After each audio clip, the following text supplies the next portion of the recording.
हरि ओम। आज मैं आप लोगों के समक्ष भगवान के 24 अवतारों की कथा का वर्णन करने जा रही हूँ। तो सबसे पहले आप सबके हृदय में विराजमान प्रभु को मैं प्रणाम करती हूँ और मेरे गुरुदेव को मैं प्रणाम करते हुए इस चर्चा की शुरुआत करती हूँ। तो सबसे पहले भगवान के 24 अवतारों की कथा के पहले मैं आप लोगों के समक्ष भगवान की विषय में कि प्रभु क्यों अवतार ग्रहण करते हैं, एक निराकार प्रभु साकार क्यों होता है, उसके विषय में कुछ चर्चा कर रही हूँ। जो सबसे पहले मैं कुछ छंद आपके समक्ष पेश कर रही हूँ। जिते अवतार सुख सागर न पारावार, करें विस्तार लीला जीवन उधार को। जाहि रूप माझ मन लागे जाको पागे तही, जागे ही भाव वही पावे कौन पार को। सब ही है नित्य ध्यान करत प्रकाशे चित्त, जैसे रंग पावे बित्त जो जाने सार को। केशन कुटिलताई ऐसे मीन सुखदाई, अगर सुरीति भाई बसो उरहार को। इसका मतलब मैं आपके समक्ष पेश करती हूँ अब कि भगवान के 24 अवतारों के रूप एवं उनकी लीलाएं अत्यंत सुंदर हैं। भक्तवत्सल भगवान के जितने भी अवतार हैं सभी शाश्वत सुख के समुद्र हैं। उनके नाम रूप लीला आदि का और छोर नहीं है। जीवों का उद्धार करने के लिए अवतार लेकर भगवान लीलाओं का विस्तार करते हैं। जिस भक्त का मन भगवान के जिस रूप में लग जाता है वह उसी रूप में रम जाता है और उसे उसी रूप से संबंधित प्रेम भाव जग जाता है। भगवान के सभी रूप अनंत सुख के सागर हैं, अतः प्रेम भाव की तरंगों का आर पार भला कौन पा सकता है। सभी अवतार प्रभु के नित्य हैं और ध्यान करते ही हृदय को प्रेमानंद से प्रकाशित कर देते हैं। तब वह भक्त ऐसा सुखी हो जाता है जैसे दरिद्र धन पा जाता है। इस प्रकार का दुर्लभ अनुभव तभी होता है जब वह गंभीर रहस्य को समझे। जिस प्रकार केशों की कुटिलता का दूषण ना होकर भूषण है, उसी प्रकार मीन वाराह आदि भगवान के अवतार भी भक्तों को सुख प्रदान करने वाले हैं। सभी अवतार प्रभु के नित्य एवं पूर्ण होते हैं। भगवान के 24 अवतारों की यह माला हम सबके हृदय में हार की तरह बसे, ऐसा मैं प्रभु से विनय पूर्वक प्रार्थना करती हूँ। यह जगत परमात्मा का लीला विलास है, लीला रमण का आत्मा भी रमण है। इसीलिए भगवान अपनी लीलाओं को चिन्मय बनाने के लिए अपने ही द्वारा निर्मित जगत में अंतर्यामी रूप से स्वयं प्रविष्ट भी हो जाते हैं। वे परम प्रभु अजायमान होते हुए भी बहुत से रूपों में लीला करते हैं। अजायमानो बहुधा विजायते, उनकी यह लीला उनके अपने आनंद विलास के लिए होती है, जिसके फलस्वरूप भक्तों की कामनाएं भी पूर्ण होती हैं। भगवान अपने नित्य धाम से पृथ्वी पर लीला अवतरण ही अवतार कहा जाता है। कल्प भेद से भगवान ने अनेक अवतार धारण कर कर अपने लीला चरित से संत जन को परित्राण, दुष्ट दलन और धर्म संस्थापन के कार्य किए हैं। उनके अनंत अवतार हैं, अनंत चरित्र हैं और अनंत लीला कथाएं हैं। यहाँ आज हम उनके 24 अवतारों में से पहला अवतार मत्स्य अवतार की कथा का वर्णन कर रही हूँ। भगवान का पहला अवतार मत्स्य अवतार की कथा है। तो आज हम यहाँ पर सुनते हैं मत्स्य अवतार की कथा कि प्रभु ने मत्स्य अवतार क्यों धारण किए थे, एक निराकार साकार होने की इच्छा क्यों किया। ब्रह्मा जी के सोने का जब समय आ गया और उन्हें नींद आने लगी, उस समय उनके मुख से वेद निकल पड़े और उनके पास रहने वाले हयग्रीव नामक दैत्य ने उन्हें चुरा लिया। तब श्री हरि ने हयग्रीव की यह चेष्टा जान ली और वेदों का उद्धार करने के लिए प्रभु ने मत्स्यावतार ग्रहण किया। उस समय के राजा सत्यव्रत बड़े भगवत पारायण थे। वे मलय पर्वत के एक शिखर पर केवल जल पीकर तपस्या कर रहे थे। एक दिन कृतमाला नदी में तर्पण करते समय उनकी अंजलि में एक छोटी सी मछली आ गई। उन्होंने उसे जल के साथ नदी में छोड़ दिया।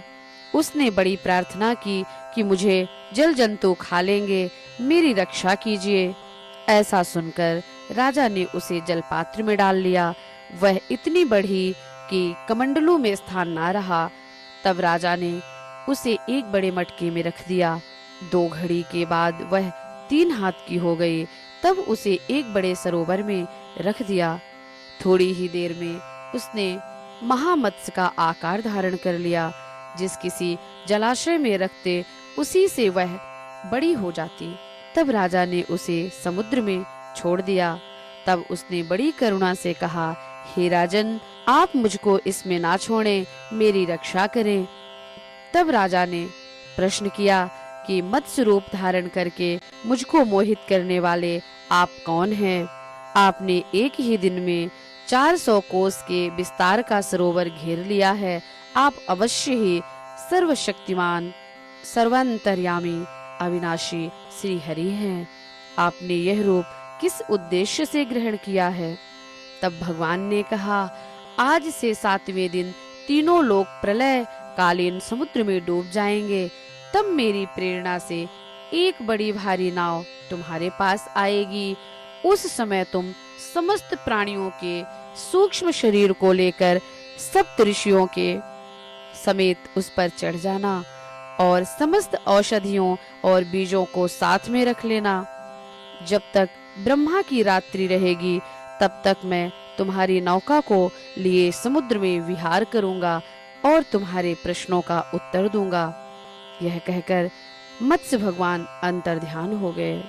फिर प्रलय काल में वैसा ही हुआ जैसा भगवान ने कहा था। मत्स्य भगवान प्रकट हुए। उनका शरीर सोने के समान दैदीप्यमान था और शरीर का विस्तार 4 लाख कोस का था। शरीर में एक बड़ा भारी सींग भी था। वह नाव बासुकी नाग के सींग में बांध दी गई। तब राजा सत्यव्रत जी ने भगवान की स्तुति की। भगवान ने प्रसन्न होकर उन्हें अपने स्वरूप का संपूर्ण परम रहस्य और ब्रह्म तत्व का उपदेश किया। यह कथा मत्स्य पुराण में लिखी हुई है। फिर ब्रह्मा की नींद टूटने पर भगवान ने हयग्रीव को मारकर श्रुतियां ब्रह्मा जी को वापस लौटा दी। एक कथा यह मिलती है और दूसरी कथा भी आती है कि समुद्र का एक पुत्र शंख था। इसने देवताओं को परास्त करके उनको स्वर्ग से निकाल दिया। सब लोकपालों के अधिकार उसने छीन लिए। देवता मेरुगिरी की कंदराओं में जा छिपे, शत्रु के अधीन ना हुए। तब दैत्य ने सोचा कि देवता वेद मंत्रों के बल से प्रबल प्रतीत होते हैं, अतः मैं वेदों का अपहरण कर लिया। फिर ब्रह्मा जी कार्तिक की प्रबोधनी एकादशी को भगवान की शरण में गए। तब भगवान ने आश्वासन दिया और मछली के समान रूप धारण करके आकाश से वे विंध्य पर्वत में निवास करने वाले कश्यप मुनि की अंजलि में जा गिरे। मुनि ने करुणा के वश उन्हें क्रमशः कमंडलों में रखा, फिर कूप में रखा और फिर सरिता में आदि अनेक स्थानों में रखते हुए अंत में उन्होंने समुद्र में डाल दिया। वहां भी वह बढ़कर विशालकाय हो गया। तदंतर उन मत्स्य रूपधारी भगवान ने शंखासुर का वध किया और विष्णु रूप में उसे अपने हाथ में लेके बद्रीवन में गए। वहां संपूर्ण ऋषियों को बुलाकर आदेशित किया प्रभु ने कि जल के भीतर बिखरे हुए वेदों की खोज करो और रहस्य सहित उनका पता लगाकर शीघ्र लेके आओ। तब तेज और बल से संपन्न समस्त मुनियों ने यज्ञ और बीज सहित वेद मंत्रों का उद्धार किया। जिस वेद के जितने मंत्रों को जिस ऋषि ने उपलब्ध किया था वही उतने भाग का तब से ऋषि माना जाने लगा। ब्रह्मा समेत सब ऋषियों ने आकर प्राप्त किए हुए वेदों को भगवान को अर्पण कर दिया। ऐसा पद्म पुराण में वर्णन मिलता है। और एक कथा यह भी आती है कि दिति के पुत्र दैत्य मकर ने ब्रह्मलोक में जाकर ब्रह्मा जी को मोहित करके उनसे संपूर्ण वेद ले लिया। इस प्रकार श्रुतियों का अपहरण करके वह महासागर में जा घुसा। फिर तो सारा संसार धर्म शून्य हो गया। तब ब्रह्मा जी की प्रार्थना से भगवान मत्स्य का रूप धारण करके महासागर में प्रविष्ट हुए। इस प्रकार श्रुतियों का अपहरण करके वह महासागर में जा घुसा। फिर तो सारा संसार धर्म शून्य हो गया। ब्रह्मा जी की प्रार्थना से भगवान मत्स्य रूप धारण करके महासागर में प्रविष्ट हुए और मकर दैत्य को थूथुन के अग्रभाग से विदीर्ण करके उसे मार डाला और अंग उपांगों सहित संपूर्ण वेदों को लाकर ब्रह्मा जी को प्रभु ने समर्पित कर दिया। ऐसी कथा पद्म पुराण में आती है। तो यह तो कथा थी प्रभु के मत्स्य अवतार की, जो हमने श्रेष्ठ संतों के मुख से सुनी। और कुछ पुराणों में पद्म पुराण, मत्स्य पुराण, भक्तमाल आदि में ऐसा वर्णन मिला, जो मैं आप लोगों के समक्ष प्रस्तुत की हूँ। अगर आप लोगों को यह कथा अच्छी लगी हो तो कृपया हमारे चैनल को लाइक करें, सब्सक्राइब करें। ओम हरि ओम।